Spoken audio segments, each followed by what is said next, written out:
found us. More podcast, where we want you to know God more deeply, find lasting freedom, discover your destiny and make an eternal difference. Now.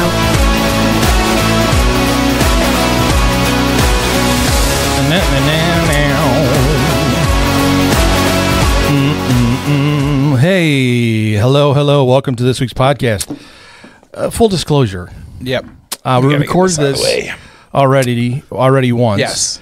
And something happened with the file. Right. So when we went to put it up on our website, nothing was there. That's a good feeling. It's a good feeling. Well, everything seemed to be working just fine. That was the problem. It was just a weird, maybe glitch. I don't know. Yeah. Well, and so the little caveat, I guess, for this week's podcast is Pastor Gary was here a day ago. Right. He had a lot of good things to say. Right. And the jokes were twice as funny. That's right. Yesterday. Yeah. So getting, it's kind of like eating leftovers. That's right. If you laugh today on the More podcast, you should laugh twice as hard, knowing that's right. It was twice as better yesterday. It was so much better yesterday. And now we've lost our brain trust. He's gone. And so Pastor Ted and I are going to meander through. Yep. And it'll be good. We'll make it work. Fun. Yeah, we'll do okay. I mean, for the most part, Pastor Gary's gone next week too. Yeah, so it's going to have 2 weeks of just us. Yeah. Hey, buckle up, folks. It's going to be a good. Well, That's right. This is the time when we throw stuff in here that. He's not here to yell at us about. So that's right. Yeah, get ready for lots of Bigfoot talk, aliens, and Nephilim. I think next week we need to air your Nephilim song. Oh man, your Nephilim theme song. That AI thing you did is pretty sweet. There, I think I think that thing is awesome. I mean, it's just like you type in a bunch of information, and then the AI does the rest. It's kind of humans need souls need to write something. Well, the only thing I think of, this is what when I was for a very short time in as a Dove person, as a musician. Yeah.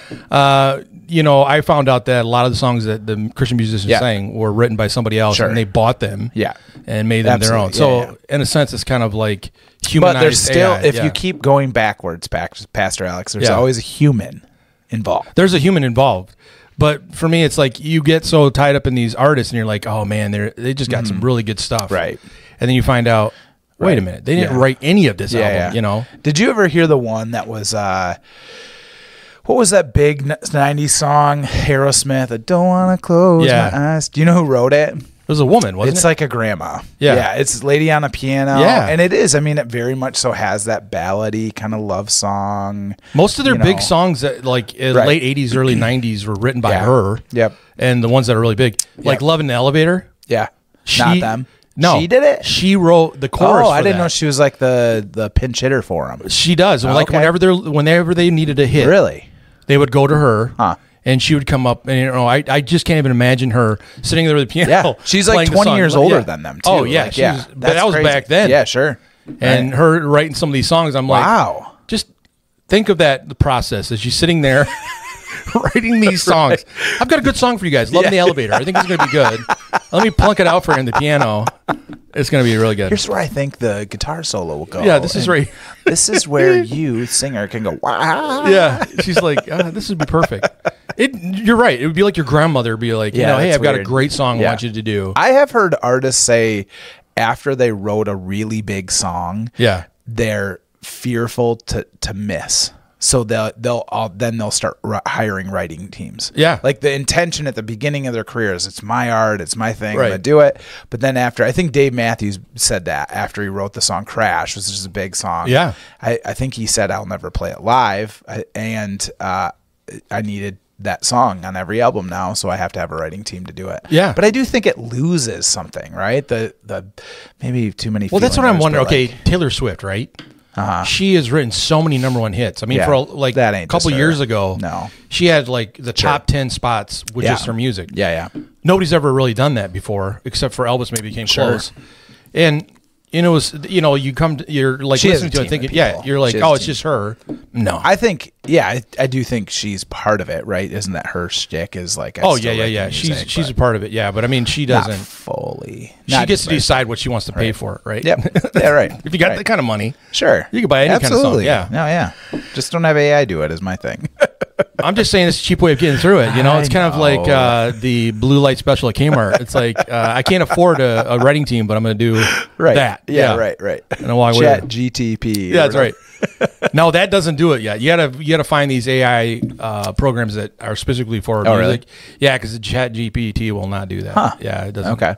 I don't know if it's not learning. And you still got to give it pitch and notes and all that. You got to stuff, tell right? it everything. Like it's like you got to write a whole paragraph of what you're looking for it to analyze and figure out. Really? Yeah, it's crazy. And then it just scours the internet for basically like the one I use for study and research and stuff. I have it now taught to go only look at certain periodicals and certain books. Okay. So you can vet the source. Okay. So I can say I want to just use these Yeah. authors and these resources. Yep, and that's so good. then I only look for that stuff. Yeah, there. that's good. But it gets it off the internet because it goes after like Bible Gateway. Anything that's available on the internet, it goes after it. Right. So it's actually kind of a really helpful resource Yeah. instead of going through. You've been in my office. Right. You just Google something and then you get everything. Or previously to study, you got to have all your books out. You got to try to find everything. Yeah, it's just crazy. Yeah. It's kind of nice to have it right there. And if you're looking at it and going, I don't know if that's right.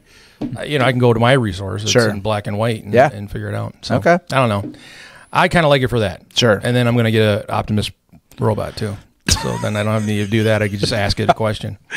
Then I don't have to leave the couch to get the bag of chips. I know. I was telling Amy about it, and she's like, I showed her the video, and she's like, that's not real. That's AI. I'm like, no, those are real. Yeah, they're real. Yeah. It's scary. It is real. Yeah. I mean, just, Would iRobot Amy come to life. Would Amy do it? Is she into this stuff that like you are in it? Not really, but she would probably do it just because. I told her it said it can cook. Oh, sure. I said, I saw one. Doesn't Amy like to cook? Oh, she loves to cook. But just imagine if she had sous chef. Somebody who can pull Chef Ramsay recipes off the internet. You know what she could do with it? Pastor Amy, you should get an AI robot. So you could plug in, hey, go forage for these leeks and mushrooms, and you sit there ready for it, and it'll come. I like that idea. Deliver, right? Yeah. There you go. Or go walk my dog. Yeah. Yeah. Oh, man. I'm just telling you all the possibilities. Not doing it. Nope. Yeah, well, nope. Won't do it. Wait till I get mine, and you're like, that's pretty cool. That's pretty cool. Yeah. Do you ever wonder why you listen to this podcast? Well, we just gave you a lot of reasons why you shouldn't, but we do come on every week. More podcasts, though, does stand for maximizing opportunities for right now and eternity. So stop asking why you listen. Just never forget to listen and pass it on, because we do, at the heart of our podcast, want you to know about Jesus. Absolutely. We have a lot of fun, but we tend to get a little crazy every now and then. And Pastor Gary's not here, so it's a little worse. Yep. And it's okay. So today's podcast is sponsored by Mr. Pickle's Pickle Lip Balm. Surviving harsh weather just got a whole lot tastier. I mean, especially winter coming. The Dill Pickle Lip Balm not only protects my lips from the fiercest winds, but also adds a tangy twist to my outdoor adventures. Forget boring mint. Now you can be prepped for the elements and snack cravings. It's your time to be puckered and prepared. Amazon, $11.95. Do you like dill pickle stuff? I love it. Yeah. Oh, yeah. Yeah, me too. I love the juice. Really? Oh, yeah. Yeah, did I tell you about Indiana? We used to make pickle slushies. Oh, really? And we'd sell out all the time. People love them. Yeah, it's good. So it's just the juice of the jar? Yeah. That's intense. What we would do is we go to Burger King or McDonald's, and they get those big 5-gallon buckets of pickles. Okay. And so we're like, save the juice, we'll buy it from you. Really? Yeah, and so I don't know what we paid for. It wasn't much. And instead of them throwing it out, they would just lit it back up and... Did you see the thing on the internet where you can take a cucumber, cut it up like a pickle, and put it back in the juice in your fridge and just I believe get it, more pickles that way? That's how Lisa Kay does her pickled eggs. Have you had one of those? I have not. I don't know, man. That doesn't really do it for me. It's so good. Really? It is so good. And now she's been adding hot peppers and stuff. Huh. Oh, it is really off the hook. Yeah. Hey, do you remember... do you remember the pickle in the bags that you could buy? Yeah. So I remember going to Blockbuster. Yeah. And you would go, and at the cashier would have that ridiculously big pickle in a bag, and I just don't know who that's for. I don't either. Who's buying that?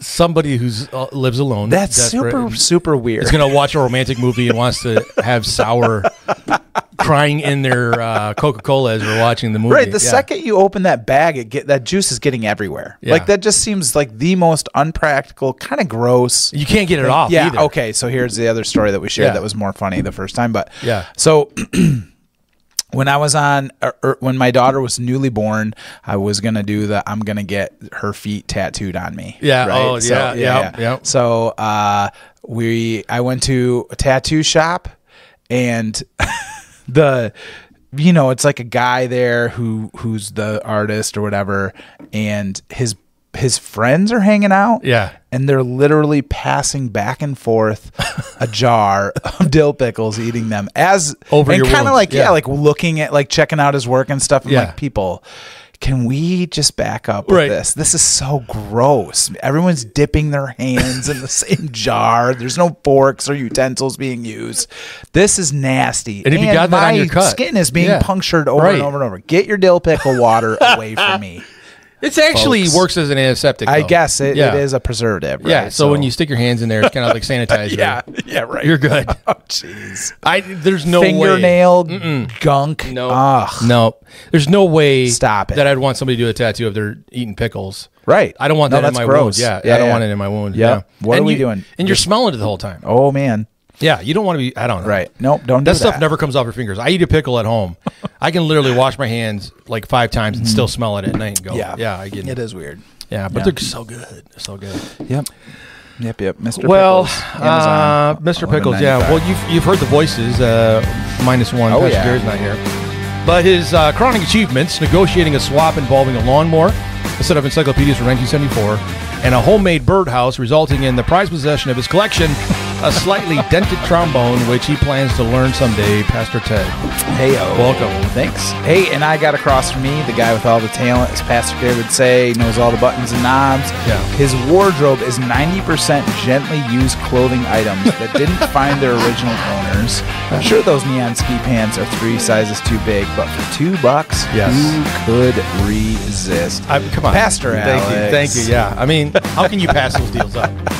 The other day I was in the thrift store. It's so funny. I was looking at a shirt, and it was a nice shirt, but it had somebody else's business on there. And I'm like, I think I really would want. You're just going to put Arbor Light patch over. Well, no, I would just wear it as is. I mean, I don't care what the business said. All right. And Amy's like, no, you're not walking around with somebody else. You don't even know the business. I don't even know where the business is, But I'm like, it's ironic. It's coolly ironic. Yeah. I mean, people do that all the time. They used to do it back in the punk era, Well, do you remember when Napoleon Dynamite came out? Yeah. I was in college when that happened. You could buy Napoleon's T-shirts, right? Remember? Yeah. Like a unicorn that said endurance. That was my favorite shirt, Alex.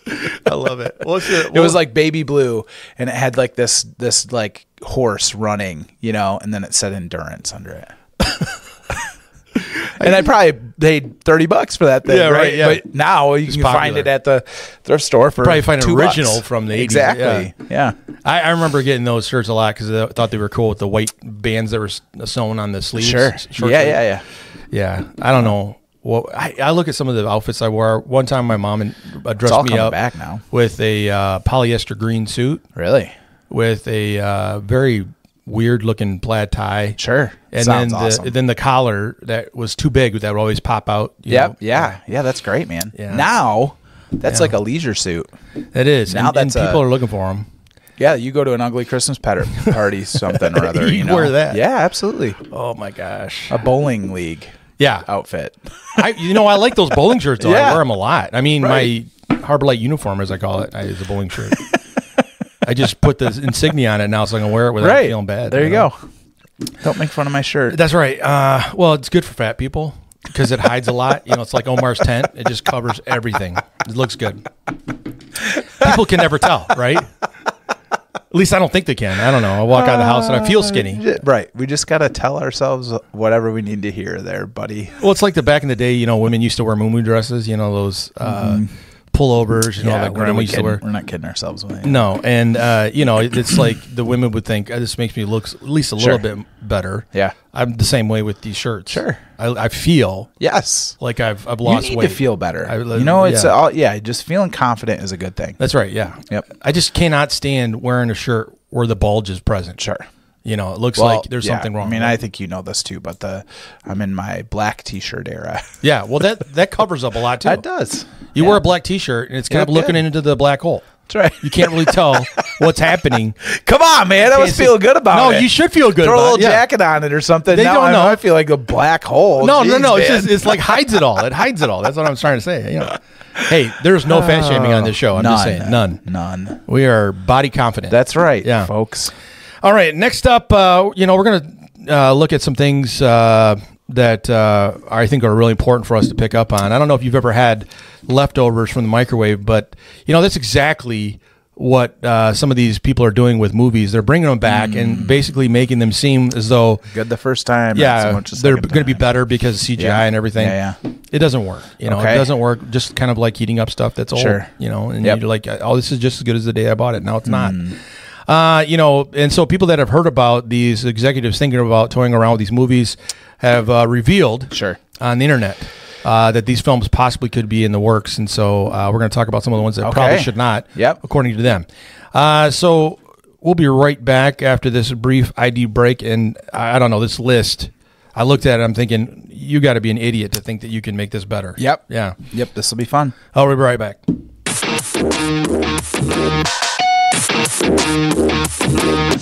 More podcast may cause spontaneous jazz hands, uncontrollable dad jokes, temporary British accent, excessive air guitar, random dance breaks, could result in breaking into dance at the most inappropriate times, overwhelming craving for pickles, compulsive high-fiving, an uncontrollable urge to high-five everyone, including strangers, speaking in movie quotes, communicating exclusively through famous film lines, imaginary friend syndrome, making dinner reservations for two, you and your new invisible pal.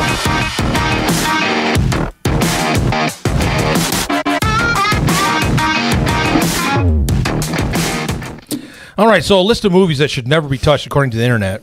And, I think... But they are thinking about it. They are thinking about it. Executives are looking at the possibility of maybe bringing it back because they were so lucrative in the first time. Yeah, do you know... Yeah, so that's important to remember. Right. I heard this over COVID. Movie producers, movie houses are less likely to take risks on new directors and original storylines. Yeah. Because of streaming and because of the miss can be so big. Oh, right? yeah. So the money that goes into making a movie is obviously a lot. And so you're going to sink millions of dollars into something that you don't know is a sure thing. Yeah. So we're going to just we're going to crank out another Spider-Man. We're going to crank out another Guardians of the Galaxy. Yeah, how many are there? Even I'll tread lightly, another Star Wars. Hey. Right. So the point is that we got to come up with some new original stuff, right? We do. We got to do that. And you got to quit using the same formula that you used before. Man, yeah. Yes. Amy and I were talking about this the other day because we like to watch movies, and we're like, it's like the same formula. Yes. Depending on the genre. Absolutely. We want to watch a scary movie because we like some scary movies. We'll watch it, and it's like the same. We know what's going to happen. Sure. Maybe the dialogue's a little bit different. Yep. It's the exact same thing. Absolutely. Same thing with like you mentioned, Spider-Man. It's the same movie over It is. and over. It is the same movie over and over again. We still buy it. We go to People the theater. go. Yeah, it's crazy. Yeah, you know what I was thinking about? Because there are two movies that I'm super excited for. The Greatest Christmas Pageant Ever. That's it was a book. Okay. I don't think I've read that. Yeah, my mom read it to me when I was a kid. I read it to my kids. It's just a great, fun, super heartwarming kind of Christmas story. Yeah. And it's a good story, right? Yeah. Well written. And then Eric Metaxas wrote the book, and so for Harbor Lighters, we just went through the history. Come on, Ted. Come on. Letter to American Church. That's what. Yeah, Letter to American Church, and so he wrote the book on Bonhoeffer called Bonhoeffer, Prophet, Martyr, Spy, and they're going to make that into a movie. It's going to be out. Yep, it's going to be out on Thanksgiving, and then the other one is going to be at the Lyric also. And that's out. Is it going to be the Bonhoeffer one? Is it going to be like a documentary type? It's like a movie. So yeah, and the cool thing that I think recently with Christian movies, because we can be honest, they weren't so great, right? No. In the past, they were kind of figuring it out, and we wanted to be gracious and that kind of thing, but they were sort of figuring it out. But there have been some really good ones lately. Yeah, like the Jesus Revolution was a great movie. Sight was a good one. Yeah, the one that was about C.S. Lewis, the Screw Tape Letters. Yes. Nefarious, yeah, really good. That was good. And all those movies are, because they don't have these big giant movie houses behind them that have lots of movie. It's a great dialogue. Yeah. It's really well written. Nefarious is literally a guy in a prison cell just talking to a demon. Right. Yeah. It's just that. Yeah. Right. And it doesn't have special effects. It doesn't have this huge budget behind it, but it's just really well written. And so we need more of that. Right. That's exciting. So, Christians seem to be making some good movies right now. Chosen series. Yeah, great. Every time that comes out, people flock to that one. Yep. So good job making some kingdom-minded stuff here, folks. But well, I think it's because they're not so obvious, though. Right. That's the thing. Back in the day when they would make Christian movies, I mean, they were so bent on the agenda. Yeah.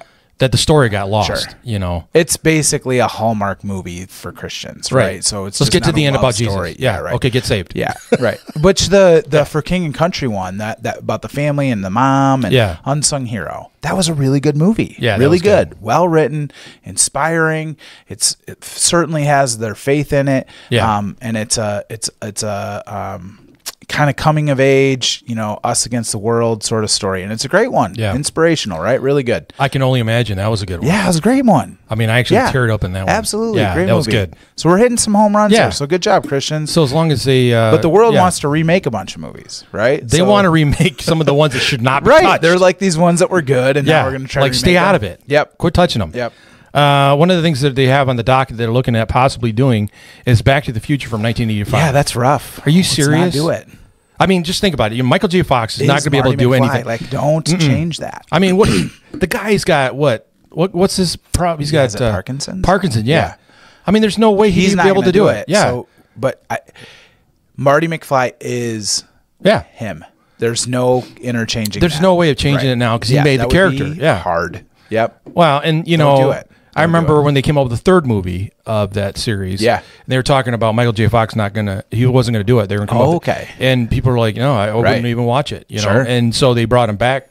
And I think that was the only thing that saved the movie. Sure. So I don't know. Come on. Yep. You can't touch that one. Yep. Here's another one. The Princess Bride. Yeah, you don't need to.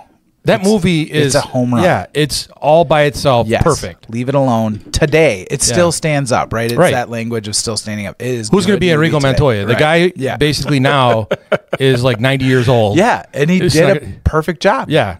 Just the Sicilian. Right. Just because you can make it look better on camera or add some special effects doesn't make the story better. We don't need to update this one. Well, because people buy into the character, right? Yes. You know, if you buy into this character and you're like, I like this movie because of that. Like the whole Twister movie, right? I was telling you the other day. You know, they came out with a new Twister movie and they tried to, you know, bring back some of the things that were popular in the first one. The problem is that you can't replace Bill Paxton. Yep. And what's the lady's name? I can't think of her name. Not Jodie Foster. Helen Hunt. Oh, yeah. Yeah, you can't replace those two. And they had chemistry on camera. Right. And then he tried to come up with this new one, and everybody's like, oh, I liked it because of the guy. He was a hunk, apparently. Oh, okay. And I'm like, who cares? There's no connection at all. Yeah, it's like taking nostalgia, and we like nostalgia because we know it, but then saying it's sort of like what you know, right? Yeah. You don't want the sort of what you like, you know. You want just what you know. Yeah, there's nothing wrong with leaving it like it is. Yeah. Here's another one, The Godfather, 1972. It probably, that movie probably has been made already. Different ways. It's just so inappropriate in every single way, even in 1972. So now we're going to make it now. It'd have to be so woke that it wouldn't even be fun to watch. No. You'd be getting away with a lot of blood and guts. That's about it, you know? Right. But as far as, because that's one thing people don't remember from the 70s, a lot of these movies were like super racist compared to today. Yeah. There's a lot of conversation that would not happen in movies today. Yeah, absolutely. And Godfather is definitely one of those. Right. Jaws, 1975, the first one. You could probably make that one cooler now. I think so. Right. Like we like looking at the shark and kind of seeing the animatronics. Yeah, it's like to scream. The jaw's closing really slow and it has a hiccup. The pump's not working like it's supposed to. Yeah. Was that Steven Spielberg's first movie? I don't know. I have to look that up. Yeah, I don't know either, but I would say that I thought Graffiti, American Graffiti was his first one. Yeah, maybe. I don't know. But anyways, that one I definitely think we could redo. Sure. CGI definitely could help that one out. Let's see, we got some other ones on the list. CGI can also not. You know what I mean? Yeah. There's something enduring about the early Star Wars that is like, oh, this is so awesome. Well, the thing I hate now is when I watch really TV hard. with 4K, and when they were using blue and green screens, you can see that now. Yeah. You can see that in the 4K, and I hate that. Yeah. Because I was watching a movie the other day. It's an older one. Yep. And I'm like, Sure. it was iRobot. I was watching iRobot. Oh, okay. And when the lady's walking through the series of robots, Sure. you can see the shadow of the green screen around her because the 4K brings it out. Right. I'm like, oh, I hate this. Sure. You know, because before you didn't see that. Right. And it was like, oh, this is really cool. It kind of removes more of the realness. Yeah. It's like, you know, she's walking in front of a screen. Yeah. Here's another one. E.T., the first one from 1982. Yeah. You can't change that one. No. And I think it's the 80s theme, right? It's just the music and the clothes, and it's great. Well, and then, you know, the whole UFO thing was still kind of new. Yes. Yeah. So people were didn't really have anything, you know, figured out in their head how it's going to look. Yeah. But the other thing is you got kids like Drew Barrymore that were in there. Mm-hmm. I mean, you're never going to get another one of her. Right. I mean, she was perfect for the part. Yeah. So, I mean, it's just, I don't know. Yeah, don't do it. Casablanca, I really don't have an opinion about this one. Yeah, I don't know that I've ever sat through that. I just know that they would not be able to do it the way it was then. Sure. Because, I mean, some of their kissing scenes were not like, would you like me to kiss you? Can I have a kiss? No, I mean, they're like, grabs your neck and, you know. It would not be good. You'd have a lot of protests from people if you try to do the original. Forrest Gump, 1994. Why? Yeah, it's good movie. It is a good movie. You know, and the thing doesn't need to be. It doesn't need to look better. No, it doesn't. Fine. And it's all about the dialogue again, about the actors. Well, you know, good story. I was reading about how Tom Hanks. Yeah. Later on, people have been picking up the movie. You know, that were not a part of that generation that came out, and they're writing him complaints about him acting like a person that's mentally limited. And they're like, you can't do that. You know, that's not. You know, why don't you put somebody that is an actor that could do that part? Really? Put them in there. Yeah, they're the star of the show. He's the star, though. That's what I'm saying. If it wasn't for Tom Hanks, it wouldn't have been a good movie. Right. So that's where you get Captain Dan from. Yep. You know, and he's been living off that name for a long time. Right. You know, he goes over to the armed forces and plays the USO and stuff. Yeah. I don't think you should deal with that. Shawshank Redemption, another one. Come on. Yep. Morgan Freeman. It's just perfect. You're going to try to replace him. Yeah, it's perfect. I mean, there's really a lot of good black actors out there, but Morgan Freeman is Morgan Freeman. He does such a good job. Yeah, that is a great movie. Yeah, it is a great movie. He sells it by just by his voice. I just don't get the whole idea of like, this was so good. Yeah, let's do it again. Slightly different. No. Like, you know what I mean? Yeah. Like it's one thing even to say, well, let's do the prequel, sequel, whatever. Right. Like you can even make an argument of like, maybe that's a good idea. Probably most of the time not. Yeah. But let's just do that movie again. Right. It was great. Yeah. Why do you need to do it again? I don't know. Yeah. The only one that I think is actually done a good job is Aliens. Okay. With Sigourney Weaver. I don't think I've seen it. It started with Sigourney Weaver. They did a real low budget film. But after that, they've been and she building. Makes like, and she'll make like appearances kind of like subtly in it and stuff. Yeah. I'm just saying that the Alien is done well. Has been done well. It looks better, yeah. Here's another one. Raiders of the Lost Ark, the first one in the series. Now, 1981. Come on, Harrison Ford. He is. Yeah. You know, the whole franchise, and you're gonna pull him out of there. Right. No, you can put somebody else in there. Yeah, don't do it. Well, you know, you want to see a version of it that's not him. Is the guy who used to play on what was it, ER? I think it was Noah something. Okay. He does this series called The Librarian. Okay. And it's a good series. I mean, it's not, but they really tried to fashion it after the whole, Harrison Ford character and stuff. It is so bad. Is that compared to that? I mean, it's like, you know, a Hallmark movie compared to a blockbuster. Yeah. It's not good. Well, and we have history on our side to show us that this has just never really fared well. Don't do it. But they know it's a sure thing. People can, you know, come into it for nostalgia reasons, right? That's the only reason why I went and saw Twister. Yeah. Because it's nostalgia. And then I got in there and I'm like, why did I do this to myself? Yeah. Yeah, I had heard rumors of a Goonies, and that was the one I was like, don't touch it. Yeah. Don't. It's just great. It's just perfect. I like that it looks a little grainy. Yeah. And a little washed out. And the kids were weird. Perfect. Yeah. I mean, you're not, I don't know. Don't do it. Yeah. Another thing too is, you know, I was reading an article about how a lot of moms and dads that have their kids in acting, they try to keep their kids away from like movies where they have to swear. Oh, really? And do certain things that are just not not morally correct for them. And so a lot of the children actors are not signing up for movies. Oh, okay. Back then, Sure, like yeah, Goonies. I anything mean, went. it was totally. Last one on the list is the Breakfast Club from 1985. But again, you're not gonna be able to do that. No, it was about a certain period of time with certain things going on. And all the pop culture stuff. That it would seem weird, right, to like shift gears into like making TikTok dance references. You know what I mean? Like, yeah, right. Yeah, don't do that. Well, you know, it's great writing. Well, yeah, because you don't have Valley Girls anymore. That was the thing when I was growing up. That was you know like yeah, and goth people and you know you don't have a lot of that anymore. In the school system, as far as I know, but back then you definitely had clear cliques. Yep, and everybody knew it. Sure, know? I don't even think that is even sellable anymore. To say, well, you know, I think there's cliques. These kind of cliques. Right. Yeah. When we live in literally a like anti-bullying, which is a good positive. Yeah, thing, it is right? a positive like, thing. Yeah, but it is. Yeah, there isn't the outcast. There isn't the I mean, I know that happens, but there isn't. It isn't just this. I remember I had teachers who kind of wink at it, you know what I mean? And being like, yeah, this is the successful kids. I want to watch a football game and I want the quarterback to show up. Yeah, right. He's not doing his work, but that's okay. Here's an A for you, buddy. Yeah, right. Yeah, I don't know. Not so much. One that should have been on here that should have never been redone is Footloose. They redid Footloose a couple years ago. Yeah. It was a major bomb because Kevin Bacon's not in it, right? Right. Didn't you guys what was Top Gun? Yeah, that was good. Yeah. For once, they got it right. Okay. But it took them like 30 years to come out with the second part. Sure. So it was a second part. It wasn't a remake. Yeah, it was after the fact of what happened in the first one. Okay. But, Tom Cruise is one of the few actors that just never seems to age. It's true. Yep. He always looks the same. He looked pretty much the same as he did when he was... I don't know if that was CGI or whatever, because they can do that to him too. But we don't want to go down the conspiracy theory trail here. But I think they do.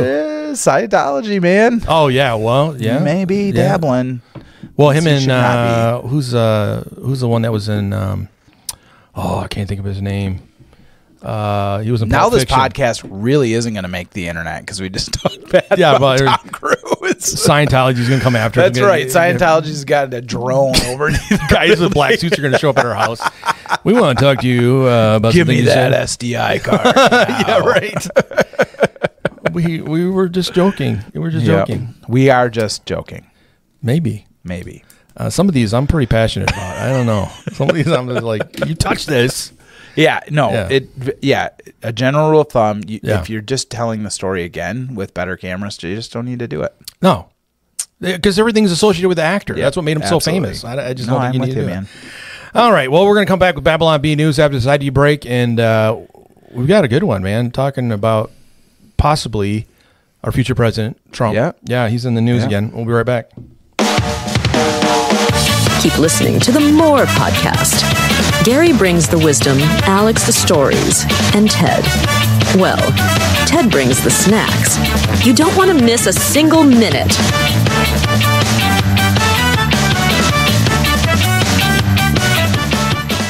Speaking of snacks, where did the jelly beans go? Yeah, that was something yesterday. We had a cup of jelly beans, Yeah, they were the like... Guess this mess. Yeah, the Jelly Belly bad flavors, but they all look good. I was the only one eating them. I was, it was like dirt and pepper and... There's no way I would touch those things. For one, I don't know where they were from. Okay, yeah. How many fingers have been in there? Sure. Well, I think that somebody left them up here because they knew. Yeah, and I'm thinking it's Pastor Matt. I think it was totally Pastor Matt. And here's a bucket of bad ones. Yeah, hey, Pastor Matt's going to be on the podcast next week. Is he going to do it? Yep. All right, we got a special guest coming in then. Yeah, that'll be fun. He's always so busy on Wednesdays. You're right. He's a busy guy. That's kind of interesting that we'll get him in here, but we'll do it, Well, we got him a week early. Yeah. Yeah. Put it on the calendar. I asked your wife to be on it today. And she's like, no. No, she was like, we got stuff to do for I don't know why. I try to get her to come on because people write me and say, when she it's said be today, on. she was like, oh, maybe I'll do it. And then, we're kind of skipping out on the finishing touches of Harvest Fest to re-record. So. We did all the heavy lifting. We did. Though. Yeah. We did all the big stuff. It was pretty much done. We just didn't do the little fine-tuning decorations. They don't need us for the make it look pretty. We wouldn't make it look good anyways. Nope. I mean, I already got scolded for putting on tablecloth the wrong way. So I'm like, what do you want me to do? What do you want me to do? All right, let's get the Babylon Bee News going. We'll be right back. This is Babylon Bee News. I'm Rock Bottom reporting. News that has a hint of truth. So don't ever fact check us. Washington, D.C. The presidential race was hit with an October surprise today, as media reports circulated that an investigation revealed that former President Donald Trump's iconic role in the classic film Home Alone 2, Lost in New York, was staged. The allegations already sent shockwaves across the political landscape, with Democratic leaders saying the scandal was yet another indication that Trump is unfit for office for shamelessly staging what is now believed to be an entirely fabricated interaction with a lost young boy in a hotel lobby.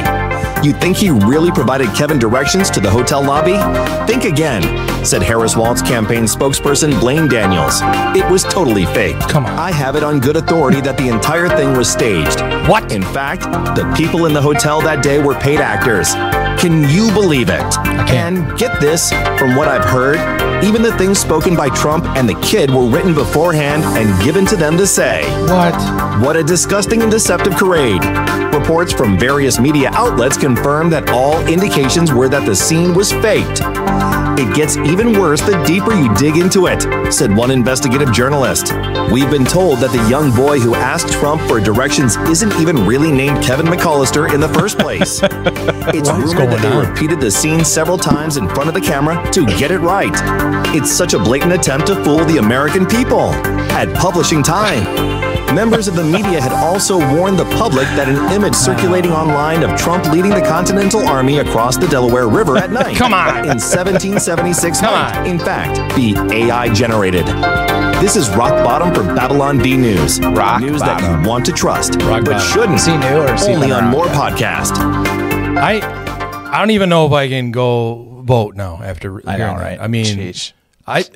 my world's just totally destroyed right now because I thought for sure that when Donald Trump was on that movie, that was some legit stuff going on there. You know, talking That's to right. He was helping out. Yeah. A young what's young his name, man. Macaulay Culkin. Macaulay Culkin. Yeah. Culkin. That was my favorite movie as a kid. Yeah, I don't even. What can you believe anymore? You don't. You can't. I mean, if he's Yeah, if he's lying and making this all up, I mean, what did we believe about his whole platform as a president? I don't even get it. No, No. I don't even get it. Well, you know, the other thing too is he was at McDonald's. Yeah, this I saw week, that. working in the drive-through, and it's just been reported that the people coming through the drive-through were staged. Are you kidding me? No way. Yeah. Okay, I'm gullible. No, they really were staged because they were coming people through. Were staged? Yeah, the Secret Service would vet them before they went through the drive-through. Well, that's different than staged. I mean, it's vetted? staged. They're like sending people they want through. Oh, okay. You know, and they were the ones that got on the camera. Gosh. I mean, I don't even know what to believe anymore. I looked at it and thought, hey, you know, Donald Trump filled out a W-4 and he's working at McDonald's. He had the apron and everything, and it's all a lie. It's all a lie. It's all we're the audience of the play, right? Right. I don't even know if I can even go to November 5th. I don't even know if I can make it. Oh man. I don't know because I don't know what to believe. Yeah. You know, all the things he's been saying as he's been out campaigning, I don't know what to believe now. Sure. This is a lie. I grew up all my life thinking that Donald Trump really helped a little kid out in New York. And here we are on a movie. Yeah. On a movie that was meant just to a be movie. entertainment. Yeah. How can you not? I mean, I don't know. Yeah. Okay, now that bubble has been bursted, let's take an ID break and come right back with Rapture Ready News. We better. I know you thought. A church podcast. Boring. I hope by now you have realized that we are not normal. We wear weird on our sleeves 24/7. This is More Podcast. Let's have some fun.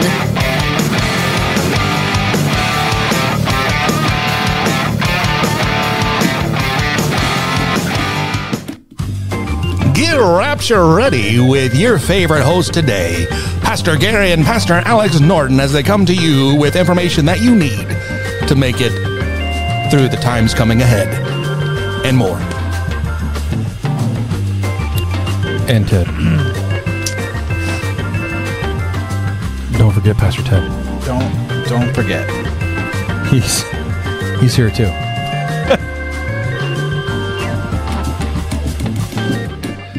Okay, on Rapture Ready News, now we have to get serious. Now the fun's over. It's all done. We can't do it anymore.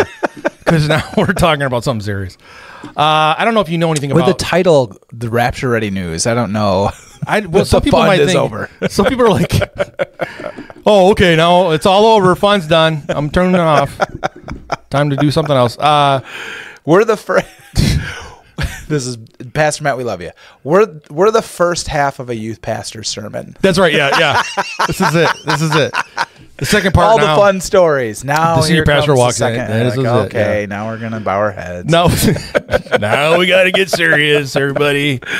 No. What did John Piper say? That's crazy. Well, apparently John Piper does this question and answer thing at his church after the messages, and they record it. Yep. And then they break them up and put them on TikTok and everything. That would cause me anxiety as a pastor. How about you, Pastor Alex? Yeah, if I didn't know, maybe he does it like Kamala Harris. You have the teleprompter, you have all the information before you get there. You know, she gets the questions vetted before she answers them. Sure. He's such like a grandpa figure, though. He's such like a He's coming off lately as like mean and crotchety. Really? Yeah, to me. Maybe I've like he's an old man. Like get off my lawn. That it kind always of felt like the more gracious ultra Baptist guy to me. But maybe that's changing, huh? I don't know. I mean, some of the things he's been posting that I'm on some of my feeds, I'm like, dude, you just come off as just mean and ornery. Like one of the things that really just set me off was about women in pastoring. Oh, yeah. And his opinion is that women should be quiet and not do any of that stuff. They can help out in other areas. And I'm like, dude, come on. Yep. There's so many other ways that you can express your own opinion without going that route. So I don't know. Yeah, you can have an opposing view and still be gracious and kind. Yeah, and I think he's at the point in his life, I think he's like 60 or 70 years old now, where he's just kind of like, I don't really care. Yeah. You kind of forget having filters after a certain point. Yep. So anyways, John Piper was asked a question about what's happening with some of the election stuff that's going on. And basically, he's saying that if you vote for an opposing, opinion that we have right now in the political drama, that you're not being a good Christian, but also your actions will be judged by God at some point. Yeah. And we do know about a judgment for our deeds. Yep. But he helps redefine it or define it maybe a little deeper in his opinion, that this would also include, the possibility of this whole thing with the election coverage. Wow. And so the way you vote is the way he would say that's a deed. That's a deed, and you'll be judged for it. What do you think? I understand where he's coming from. Yep. Like, we have to use the morals we understand. Yeah, I think there's some truth.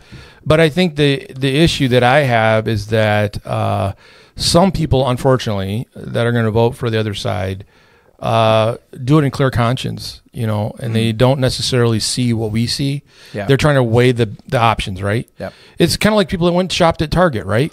There are people that still shop at Target when everybody else is protesting and saying, I want to be there because of what they're selling. And people are like, well, I don't buy that stuff. I buy other things. And they're like, well, you're supporting it. Sure. It's sort of the same thing. Your deeds will be judged for how you respond to this election. Yeah. I don't know. For me personally, it's a super bad choice. And I want people to understand why I would not vote for him, mainly because of the abortion issue. Yep. But at the same time, I'm going to extend grace and say, okay, you did the wrong thing, and if she does win, then you're going to have to live with the outcome of that. Yeah. But my conscience is saying I want to vote for somebody that at least has that one thing worked out. Yeah, right. I'm not saying he's perfect. Right. I'm not saying that everything he's said over the years is perfect, but it's better than that. And that's the one issue that's a big one for me. Yep. For some Christians, I don't know how they, get that removed from their decision, but some of them are. I don't know. Yeah. But he's pretty adamant about this, and the way he presented it was that basically we're not going to go to hell for making this decision, but we will have our deeds judged for what we've done. And I understand it's biblical. Yep. I'm not disparaging him as a pastor. Just the fact is, I don't know. It's a little rough. Yep. A little rough. I'm not a big fan of guys that necessarily are, going to hell in a handbasket, if you do this and all this other stuff. But that's his thing. Okay. So I don't know.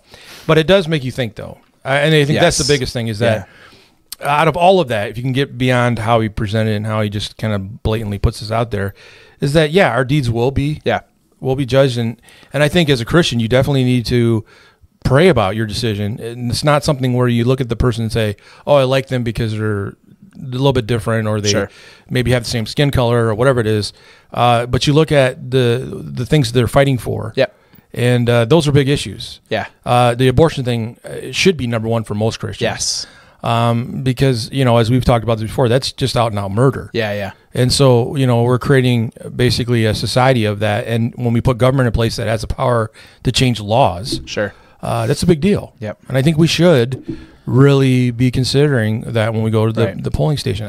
For me, I've said this before in past podcasts, I don't understand how you can be a Christian and make some decisions like this. Yeah. I think that, I guess my one critique of Christians with support of a certain political party would be, this person doesn't have to be deified. Right. To like for you to vote for them. Right. Right. I'm as conservative, I think, as most would get. Yeah. Like I'm going to vote conservative. That's my conviction. Right. But I would never, I would use the language around of like, look, he's going to hit the button I want him to hit. Right. I'm not voting for my next dinner date. I'm not. Yeah. And I think I would go a step further.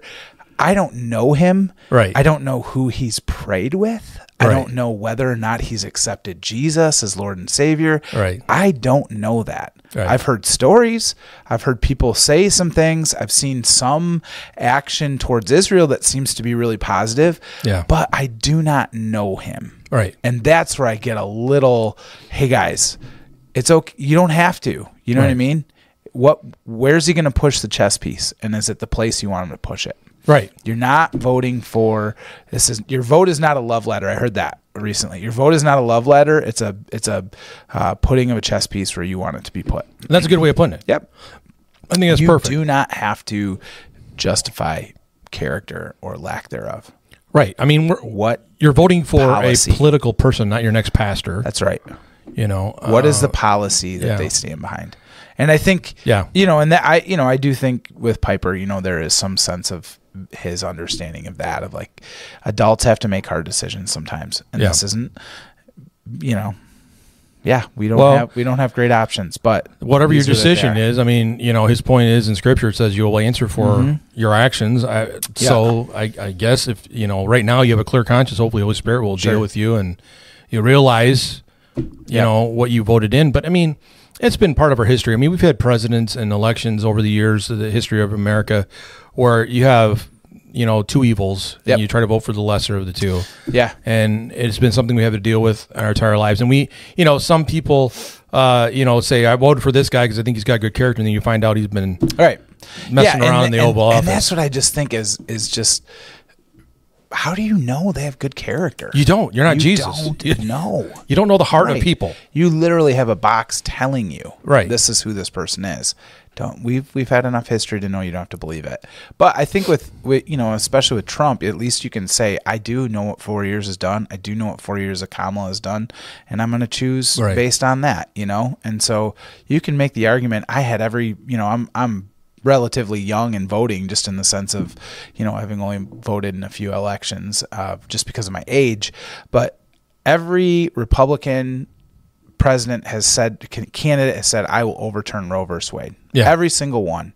Not one of them did it. Not George Bush Sr., Jr., any that followed. Yeah. I don't even know that President Trump cares a ton about the pro-life thing. But he did it. Yeah. So in the end, that's all that matters, right? It's a check. He said he would do it. Check in the right box, right? So, it's crazy days, folks. I would say pray. Right? Yeah, definitely pray for that, and don't get their pitchfork and torches when you have a friend that voted for the other side. Just begin to pray for them, and share. That's right. Share the main reasons why you think that this was probably a better decision. Yeah. I don't know. I just we can love people. Vote we don't want to create an environment where people are getting taken out and then stoned for decisions. All right, we're going to take an ID break. Be right back.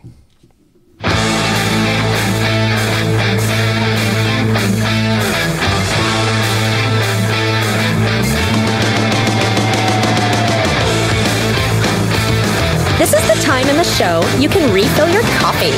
Make it quick, because you might miss what's coming up next. The Gap Group has a way of catching you off guard. More podcast in 3, 2, 1. All right. Well, here we are with Harbor Light Bible Trivia. And, we had a really good question yesterday. We did. But we don't know where it went. And Pastor Gary is not here, and we're not going to bug him while he's gone. So Pastor Ted, in all of his great wisdom, has come up with a good one. Okay. So your hint is Exodus 4:10 through 16. All right. And the question is, what excuse of Moses led to Aaron being sent to Egypt as Moses' spokesman?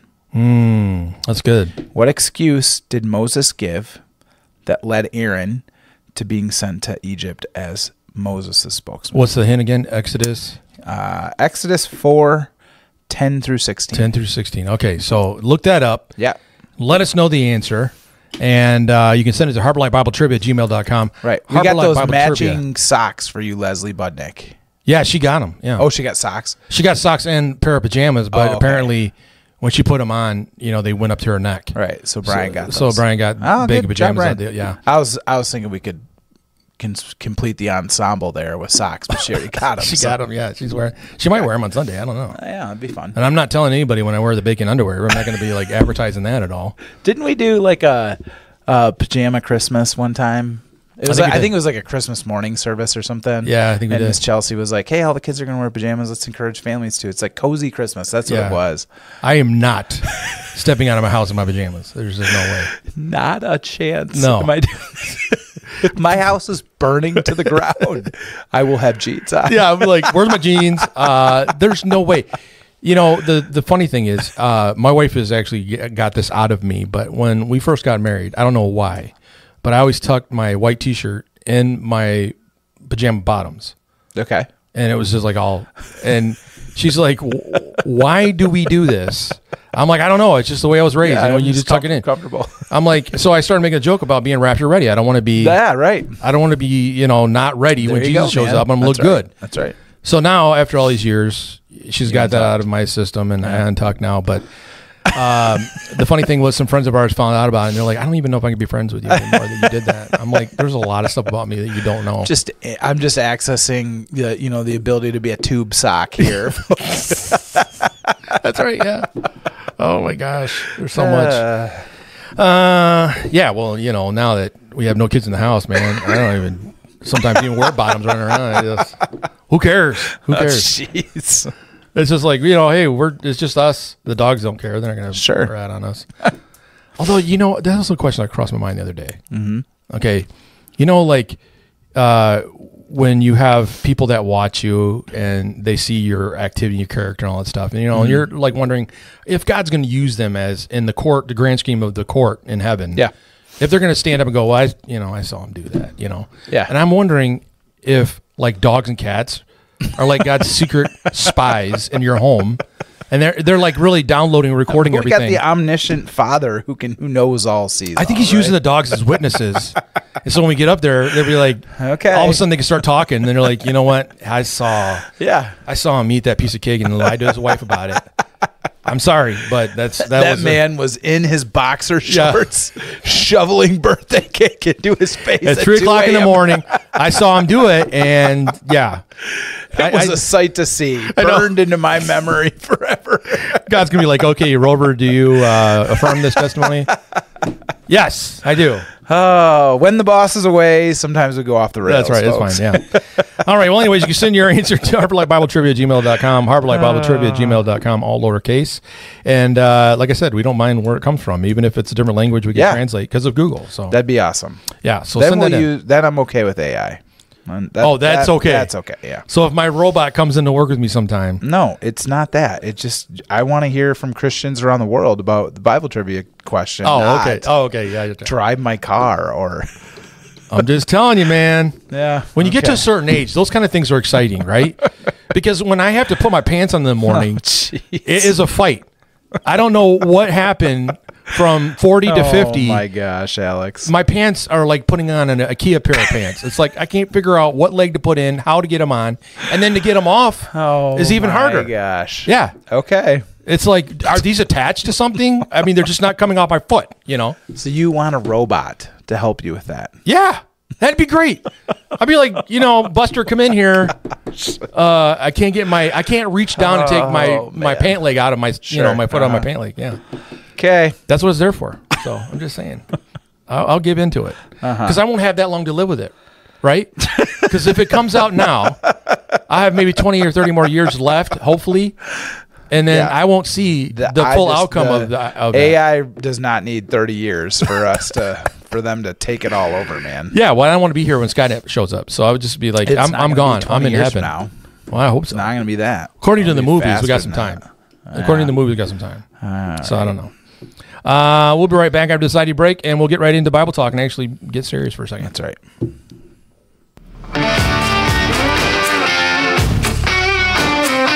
We know we are a lot sometimes to handle, but we think that's why you like listening. We put the dysfunction back in your otherwise functional day. More podcast. We'll be right back.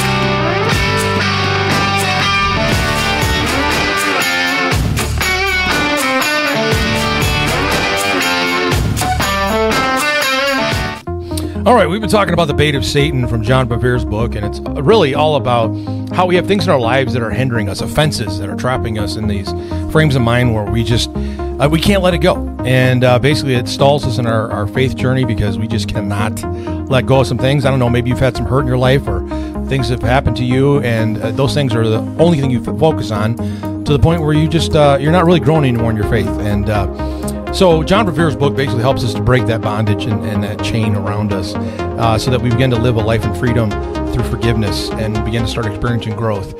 And that happens really when we, with ourselves in our heart, can reconcile those things and work through those things so that God begins to have a way to begin to work in us and through us. Yeah.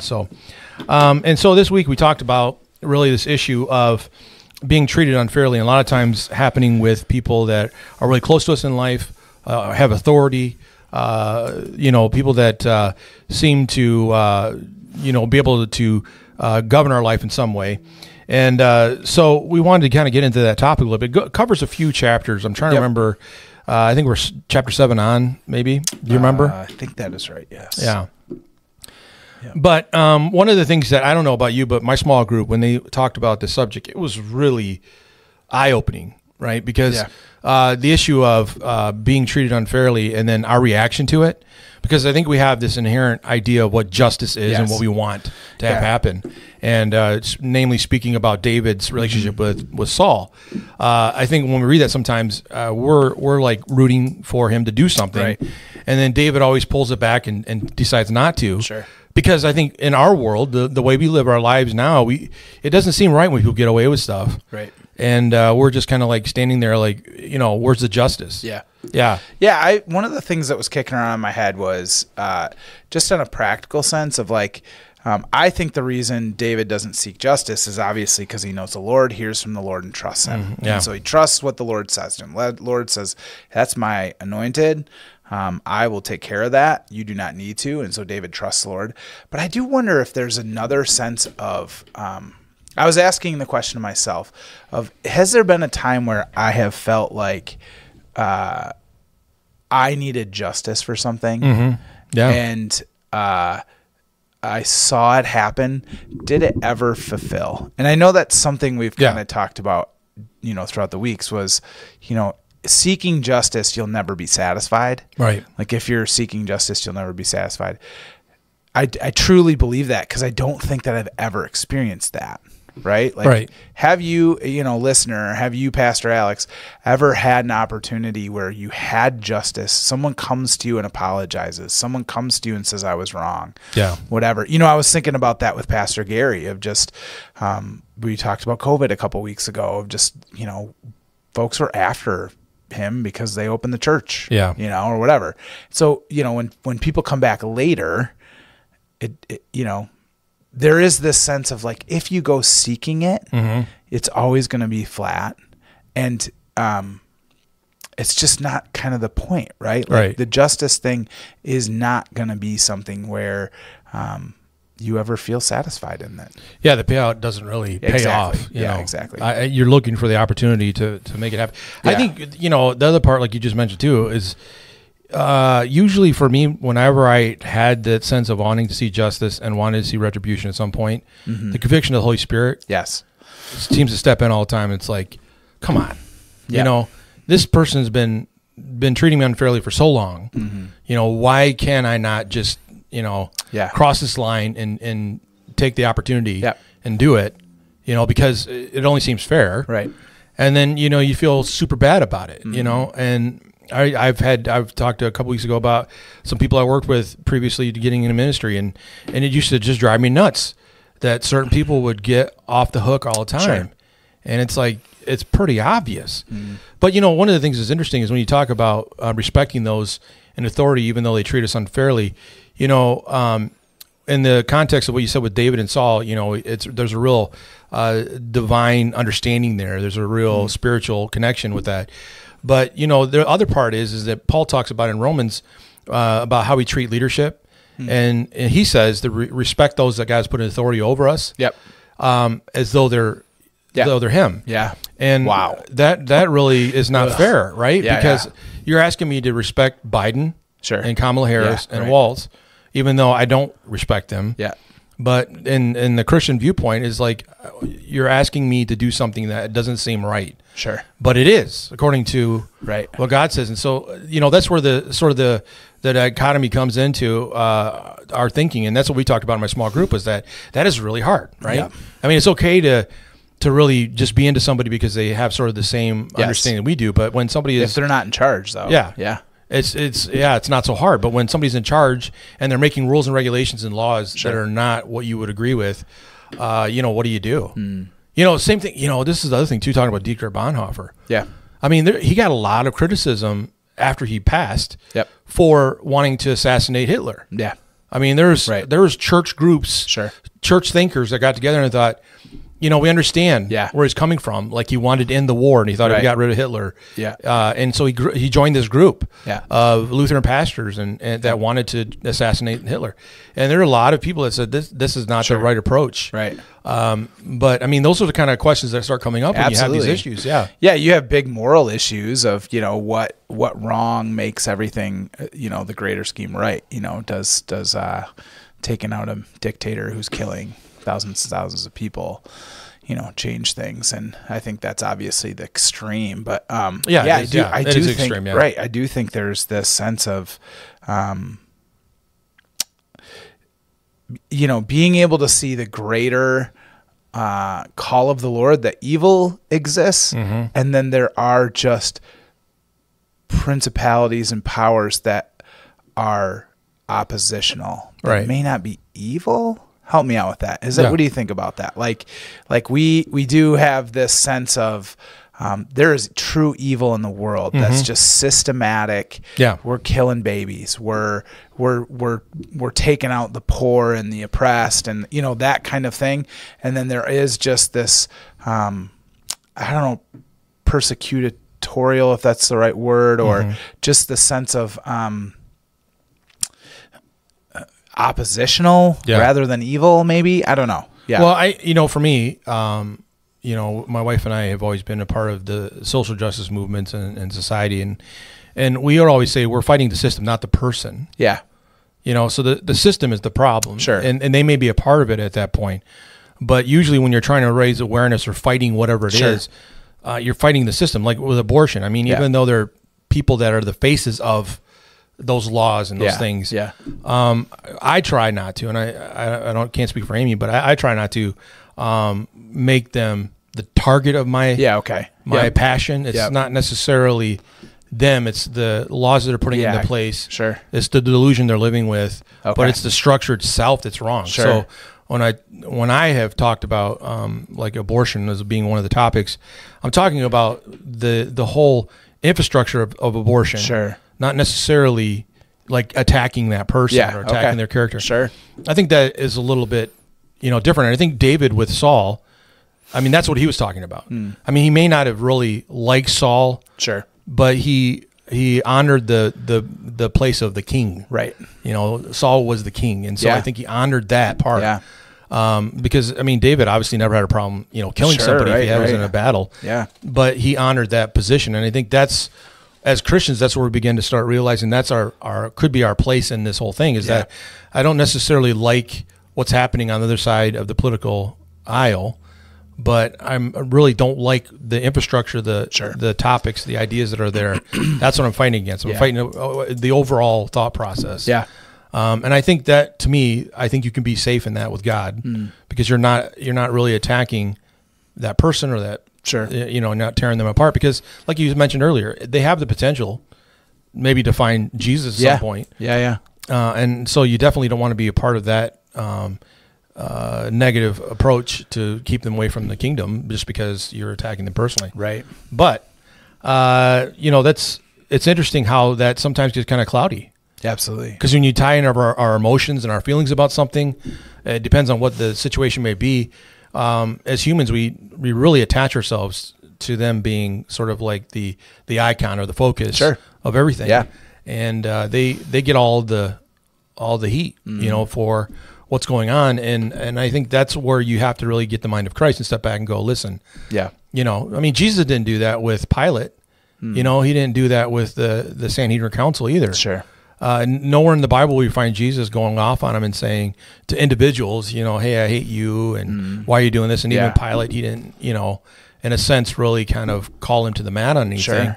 He was speaking about the process of forgiving our sins. Yeah. That was the big issue. Yeah. And this was the way it had to be done. And I don't even begin to understand how you can open your mind and heart to that. Yeah. Because I'm limited. Right. You know, myself, I would be hard pressed if somebody came and murdered my family, my wife, or whatever. I'd be hard pressed not to put the blame on the individual instead of all the other things that are factors involved with it. Yeah, you know, I'm thinking about how the gift of forgiveness and the gift of showing grace isn't just for the other person. And we've heard that like through our Christian life, right? Like forgiveness really is freedom from the burden of carrying that thing around that we're forgiving them for. Right. Yeah. That, you know, John Bevere talks about it all the time, that holding on to offense really is the millstone that will drag you to the bottom of the ocean. Yeah. If you hang on to this thing, it is something that will bury you. And so forgiveness has to start with, you know, I forgive this person for what they've done. And knowing that when I accept that, and I know that I'm releasing myself from carrying that offense around. Yeah. That's a big deal, folks. That's a big deal for Christians to understand and know. When you forgive a family member who's wronged you, right? When you forgive the family member who's wronged you, we know those stories, right? We can point to people, we can point to ourselves, going that our families have been broken and fractured, whatever words you want to use, because of some offense that's happened, and we've hung on to it forever. Yeah. And so maybe we've even said the words of I forgive you, or forgiveness has been shown, but we're still holding on to that offense. The full gift of freedom that Jesus gives us with grace and forgiveness is taking that offense and being able to cast it at his feet. Yeah. Saying, I don't have to carry this anymore. It's not mine. Right. And that is, I do think, the two-part, right? The two-parter of a boss, a father figure, mother figure, grandparent, whatever it is, someone in authority over you who has wronged you in some way. The gift of forgiveness towards them is also toward you too. Yeah. Well, and that's one of the things that I think Pastor Gary brought up last Sunday was the fact that if we can't understand it on this level, then we're going to be super offended when it comes to Jesus. Sure. Because Jesus over and over again says some very offensive things to us that would make us feel like, I don't know why I'm even serving him. I don't necessarily want to be a part of that Christianity. Yep. You know, because Jesus talks about separating families because of the truth. Because, you know, some people in our family is not going to believe it, and some are. Separations there. And it's not necessarily, I mean, you know, as long as we stay in John 3:16, where it's all the fuzzy wuzzy Jesus, he's super huggable there. But later on, we find out that, you know, some of the things he says for us to do and to think are going to separate us from other people. It does become kind of offensive to hold on to this kind of Jesus. Absolutely. So I don't know. It's one of those things like you have to begin to start living a life of allowing offenses not to to take over your life, because it's not a good way to operate in general, because you just really are going to be weighed down by constant stuff. Yeah. And somebody said it was like carrying a backpack with rocks in it. Yeah. It's like we carry that around, and no matter what the backpack may look like, it could be really decorative and look really good. You're still carrying around 50 pounds of weight, and it's not good. And so, John Bevere is really kind of helping us understand that you've got to begin to live this life of forgiveness. Sure. That's where it starts, like you just said. Yeah, I wonder if this is a good place to land the plane. You help me out if it isn't. But, I was thinking about how, we have a worship night coming up, and we've been talking about this idea of coming back and theming it around the prodigal son story. One of the things that's really true for me has been it doesn't take us very long on the Christian journey to become the older brother. Mm-hmm. Like it doesn't take much time for us to forget about the moment where we experienced the irrational, furious, persistent, consistent, all the big words, love of Jesus and grace and forgiveness. It doesn't take us long to forget that and go put ourselves in the place of the older brother and go, he doesn't deserve it. Yeah. He or she, that person, the person in the pew, they just walked out of the bar, whatever it is, right? Mm-hmm. It doesn't take us very long to do that. That's good. And I just think that for us as believers who maybe had some time with Jesus, that we just cannot do that, right? We have to always remember and be so willing to go, man, the gift of grace, the great gift of mercy, forgiveness, and the love of Jesus is something that does not make rational sense in our brains. It is not. It is not. It is not a math equation that you can ever make sense. Yeah. And so taking ourselves and reminding ourselves often of when the vast amount of times that we have needed grace, the ultimate love of Jesus, because we've dropped the ball in whatever way we have, is it's not to live in the shame of that. It's not to live in the remembrance of the things we did wrong, but it's to live in the remembrance of who Jesus is, his great love for us, and that never will change. Yeah. And so being able to be gracious with that to those who come that we think are too far gone, or are putting on a show or whatever it is, that we don't want to put ourselves in the position of the older brother. What would have been a possibility if he? Well, I mean, looking at this story, we saw what he did, but I wonder how much different the story would have been if he would have just kind of changed his opinion about it and said, "Hey, I'm glad he's back too." Right. I don't know. I that one for me has always been a mystery, right? I understand the prodigal son coming back and the father and his relationship, but that's the outlier in the story. Yeah. It's like, what the heck does that mean? Right. And everything. But I think that's a good example what you just said about that's where we don't want to go. Mm-hmm.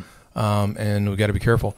It's something to, think about when we're dealing with, just offenses in general, just being Christians that living out our life. Yeah. That's one of the things that we don't talk about enough, but offenses can really blind us to where we need to be in our path and our journey. And absolutely. What you do is you basically kind of stand still because you can't see anymore how far you need to go, where you need to go. Yep. Yeah, it's good. So, that's good stuff. Yep. So we'll be here back next week. We're going to have Pastor Matt, another part of our Brain Trust. Let's go. And, if you know the question to Harbor Light Trivia, send that in to us. But we're happy that you're here. Yeah. And, man. Good to be with you, Pastor Good Alex. to be with you too. I can't wait till tomorrow. Yeah, Harvest Fest is going to be so fun, guys. Harvest Festival is going to be What time does it start? 5 o'clock? Is it 5? I thought it was 6:30. Okay. Maybe 5. Be here at 6 or 5? 5:30. Be here early, 5 o'clock. 5:30, 5 Show o'clock. up in costume, ready to go. Pastor Alex got all kinds of fun surprises for his costume. That's super right. Excited, it's going to be super good. Awesome. And I'm taking donations for pictures for the podcast. I told Chelsea that, and she's like, "You can't do that." I'm like, "Why not? You're selling cake." That's right. $1 a pick. Yeah, That's come right. on. Get out of here. All right. We'll see you guys next week. And have a good time and let people know about the podcast. We'll talk to you later. We want you to know, find, Discover, change with us.